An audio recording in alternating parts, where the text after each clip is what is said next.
Salut à tous, je suis très contente de vous retrouver aujourd'hui dans cette nouvelle vidéo qui, vous l'aurez vu dans le titre, est un tag, et pas n'importe quel tag, on est sur le tag Pocket Jeunesse Adieu 2023.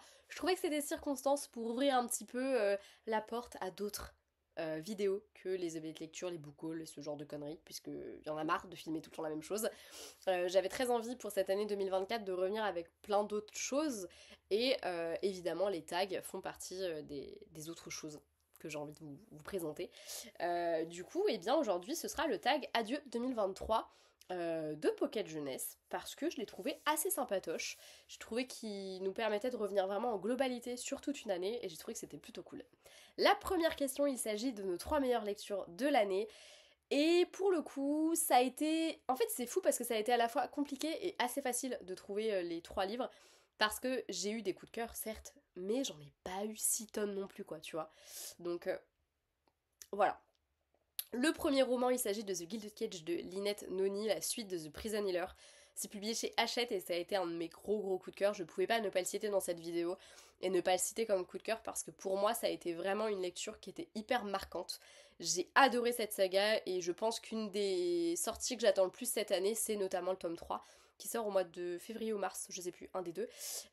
Voilà. Et pour ceux qui n'auraient pas encore craqué pour cette superbe fantasy young adult qui est vraiment très cool avec des plot twists de l'enfer, mais c'est quand même plutôt cool et c'est ce qu'on aime.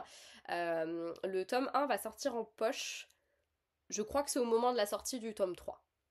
Voilà, Chris est connecté, la meuf. J'en reparlerai sans doute jamais de cette sortie, mais c'est pas grave. Ensuite, évidemment, je ne pouvais pas ne pas citer un roman de Marie Vareille, puisque j'en ai lu quand même quelques-uns cette année. Gros coup de cœur à chaque fois. J'ai beaucoup hésité sur celui que j'allais vous citer aujourd'hui, et j'ai choisi Ainsi gèlent les bulles de savon, parce que je pense que c'est celui qui m'a le plus surpris. Je savais pas du tout où est-ce que j'allais quand je me suis lancée dans ce roman. Vraiment, j'ai patiné pendant un moment avant de comprendre où est-ce que Marie Vareille m'emmenait. Et j'ai pas été déçue du tout, au contraire, gros coup de cœur, j'ai adoré ce récit. Donc évidemment, j'avais très envie de vous en reparler, même brièvement, ici. Voilà.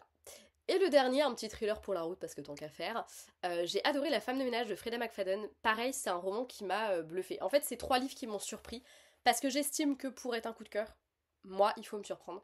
Et en l'occurrence, c'est 3 livres qui ont su me surprendre, qui ont su vraiment me prendre, me passer dans une machine à laver et puis me relâcher derrière. Et ouais, La femme de ménage, c'est vraiment le thriller.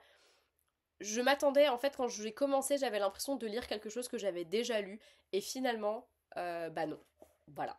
Et je pense que c'est un de ceux que j'ai le plus conseillé au magasin comme roman. Celui-ci et la Maison des Voix aussi, que j'ai pas mal conseillé parce que bah, les deux m'ont été conseillés par ma collègue et franchement, les deux, j'ai adoré quoi.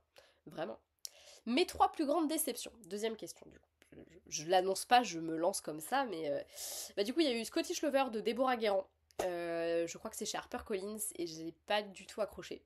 Je vous l'avais dit de toute façon quand je vous en ai parlé il y a pas si longtemps que ça devait être au mois de novembre. Enfin, dans un des updates de novembre, le premier ou le deuxième, si je dis pas de bêtises. J'ai trouvé la narration terriblement longue, j'ai trouvé qu'il y avait beaucoup de blabla pour entre guillemets pas grand chose, et j'ai pas du tout accroché, donc on verra bien parce que j'ai d'autres romans de l'autrice, donc c'est peut-être juste un mauvais, voilà, un mauvais timing, voilà, on sait pas. On ne peut pas plaire à tout le monde de toute façon, mais c'est pas grave, ça veut pas dire que c'est des mauvais livres, hein, c'est pas parce que moi ils m'ont pas plu que vous ils ne vous plairont pas, mais voilà. Le deuxième, il s'agit des Disparus du pays imaginaire de Hayden Thomas. En tant que grande fan de Peter Pan, j'avais très hâte de lire cette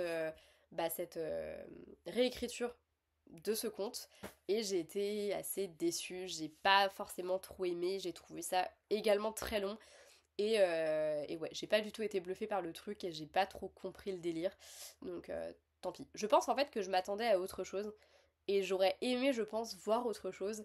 Et du coup, bah, j'ai été un peu déçue parce que j'étais dans ma tête, parce que c'est vraiment de mon fait à moi, bah, je pense que j'imaginais tellement autre chose que j'ai été un peu, ouais, un peu déçue. Et le dernier, c'était Carnet d'Elsa de Serena Davis. Je me rappelle que j'ai galéré à faire un post Instagram parce que mes posts Instagram, je tiens toujours à mettre que des choses que j'ai aimées dans le livre. Et après, quand je mets mon verdict, je vous dis vraiment si oui, moi je l'ai aimé ou pas. Mais je mets toujours en avant 3 choses positives dans le récit. Et Carnet d'Elsa, c'est un concept qui est sympa, hein, que je trouve vraiment très intéressant. mais auxquelles j'ai pas du tout accroché, puisque c'est des nouvelles et ça parle de femmes, ces femmes de l'ombre, ces femmes dont on ne parle pas, tout ça, tout ça. Et en fait, les trois quarts des textes, je les ai juste pas compris. Genre vraiment, je trouvais que à trop vouloir faire des phrases alambiquées, à faire vouloir faire de la poésie, bah, je trouve qu'en fait l'autrice a perdu de vue l'essentiel et que pour moi c'est bah ces histoires je les comprenais pas et je voyais pas le sens du truc et du coup bah ça marche pas du tout avec moi et ouais ça a été un petit peu compliqué. Voilà voilà, mais bon, c'est comme ça, c'est la vie et c'est pas grave. Ensuite, la troisième question, le meilleur roman PKJ lu cette année. Et j'ai pas lu beaucoup de PKJ cette année, donc au début je me suis dit, oh là là, je me rappelle pas avoir lu des PKJ. En fait, si, mais c'était plus en début d'année. J'ai choisi du coup de parler de Inheritance Game 3 sans savoir que à la question suivante, j'allais répondre Inheritance Game 2. Voilà, je ne le savais pas quand je l'ai dit. Mais en même temps, je pense que ouais, c'était ma meilleure lecture Pocket Jeunesse parce que donc cette saga écrite par Jennifer Lynn Barnes est vraiment très très cool. C'est une très bonne saga de young adulte et je trouve qu'elle est, bah, elle est hyper bien pensée, elle est bien écrite. Et il y a vraiment ce côté, c'est une jeune fille qui hérite d'un milliardaire, et lui, avec ses petits-fils et toute sa famille d'ailleurs, il faisait tout le temps des casse-têtes, des énigmes et tout ça, et j'ai trouvé vraiment le concept hyper cool et je me suis vraiment régalée, donc ouais, je pense que c'est vraiment le PKJ que j'ai préféré lire cette année. Et du coup, la question numéro 4, c'est quel est le premier livre que vous avez lu cette année? Et du coup, c'était Inheritance Game 2, donc forcément, bah voilà, il y a un peu un bis repetita, mais en même temps, je suis sincère. Et du coup, forcément, la question 5 répond à la question 4, quel est le dernier livre qu'on a lu en 2023? Et c'était tout simplement eh ben, Un Happy New Year de Morgane Moncomble, Lily Blabla, Magali Inguimbert, Delinda Dane et Dahlia Blake. J'ai toujours peur d'en oublier une. Mais voilà, petit collectif d'autrices de romances qui se sont réunies pour écrire un petit récit que j'ai trouvé vraiment très cool. Je me suis bien éclatée dans cette lecture, c'était super sympa, donc très très cool. Et franchement, écrire un livre à 10 mains, je trouve que c'est exceptionnel, vraiment. Et je trouve ça génial qu'elle l'ait fait parce que c'était très très très très sympa. Et c'était vraiment. La façon dont c'était fait en plus, c'était. Non, c'était vraiment quali. Hein. Elles ont géré. Elles ont géré.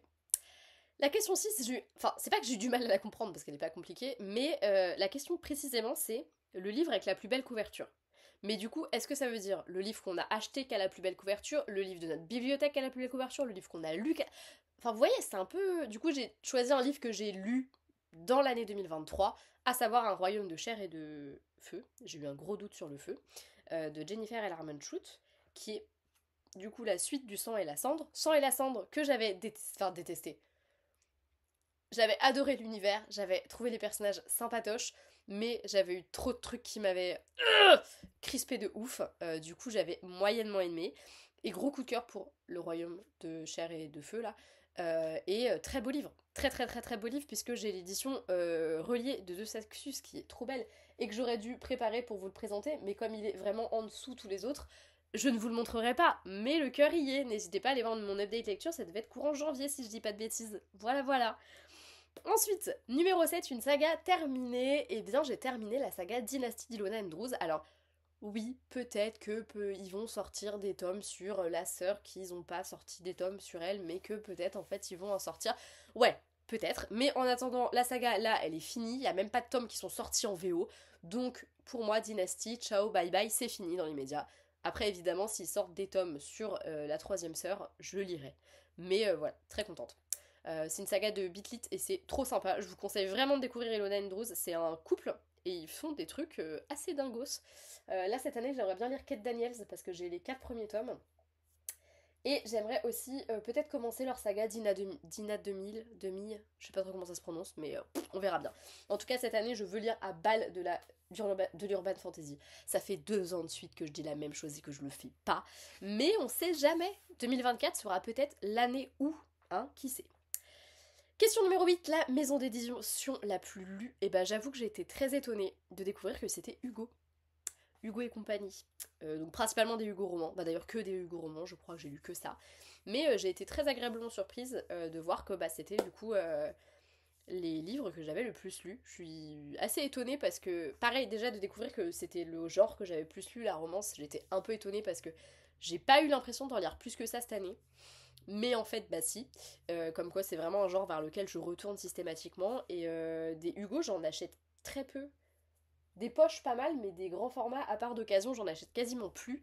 Et en fait, bah, c'est ceux dont j'ai le plus lu de livres. Donc j'ai dû en emprunter pas mal, par contre. Mon auteur de l'année. J'ai failli vous le spoiler d'ailleurs, cette vidéo je l'ai déjà filmée une première fois et je vous avais spoilé et là j'ai bien fait, je l'ai pas fait.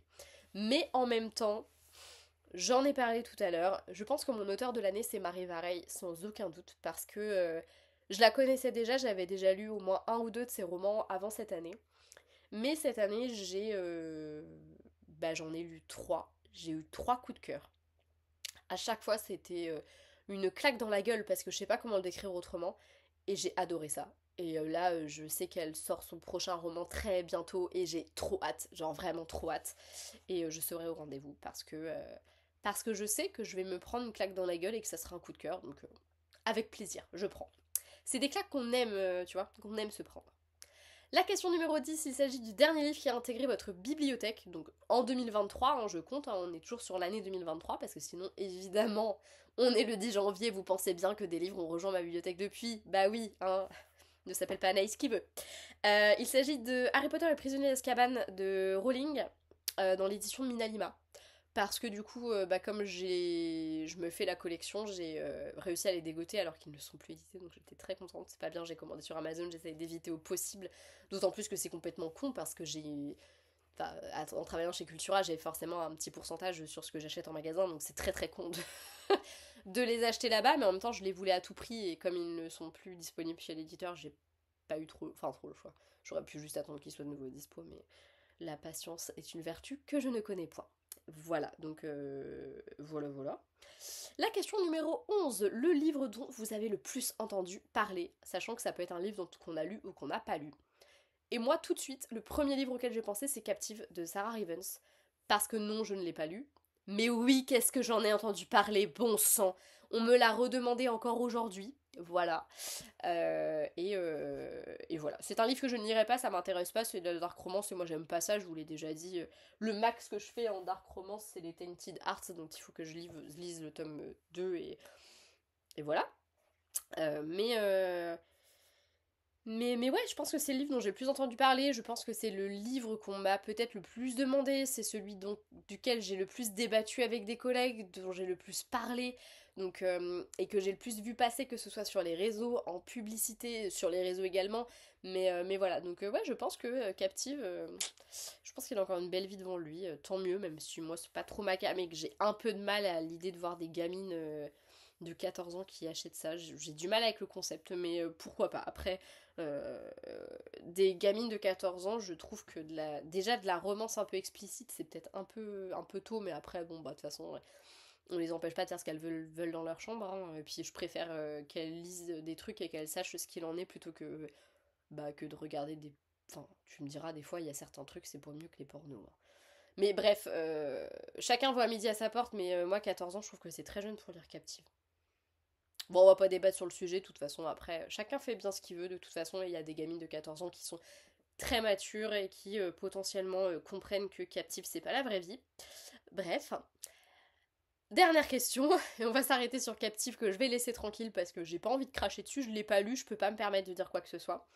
Question numéro 12 et donc dernière question, le livre que vous attendez le plus en 2023. Alors je sais tout à l'heure par exemple, je vous ai parlé de la suite de The Prison Healer que j'attends avec beaucoup d'impatience évidemment, je vais sauter dessus dès qu'il va arriver en librairie.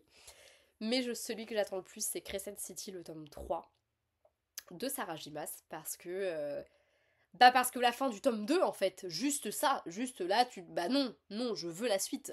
Donc j'ai très très très très hâte de découvrir ça, je pense que De Saxus a bien géré son truc de sortir en simultané, ça me fait juste un peu peur parce que je me dis, déjà niveau traduction, ils sont pas ouf dingo quand ils sortent pas les livres tout de suite, alors je me dis mais là, ça me terrifie, vous imaginez pas. Mais comme de toute façon je ne lirai jamais la VO, je m'en rendrai pas compte. Je râlerai un bon coup et puis c'est tout. Enfin, de toute façon, vous me connaissez maintenant, vous savez, hein, on s'en rappelle encore une fois du fameux du sang et la cendre, hein. Oh là là.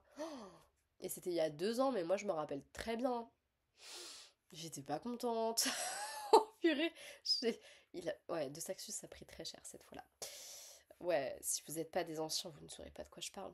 Faudra aller voir le date lecture en question. Je fais mon auto-promo, ça va, je fais ce que je veux, de toute façon c'est ma chaîne. Bref, voilà, tout ça pour dire que j'attends Crescent City 3 avec beaucoup d'impatience et que c'est la fin de cette vidéo. J'espère que ce tag vous aura plu, je vous mettrai les questions dans la barre d'infos, n'hésitez pas à y répondre, que ce soit en commentaire sur votre chaîne, sur votre Insta, sur votre TikTok, même si je pourrais pas aller voir, j'ai pas TikTok et je veux pas avoir TikTok. Mais voilà, n'hésitez pas à me partager tout ça, ça me ferait super plaisir d'avoir vos réponses à ces questions. Et puis bah moi je vous laisse, je vous fais de très gros bisous, je vous dis à bientôt dans une prochaine vidéo. Ciao!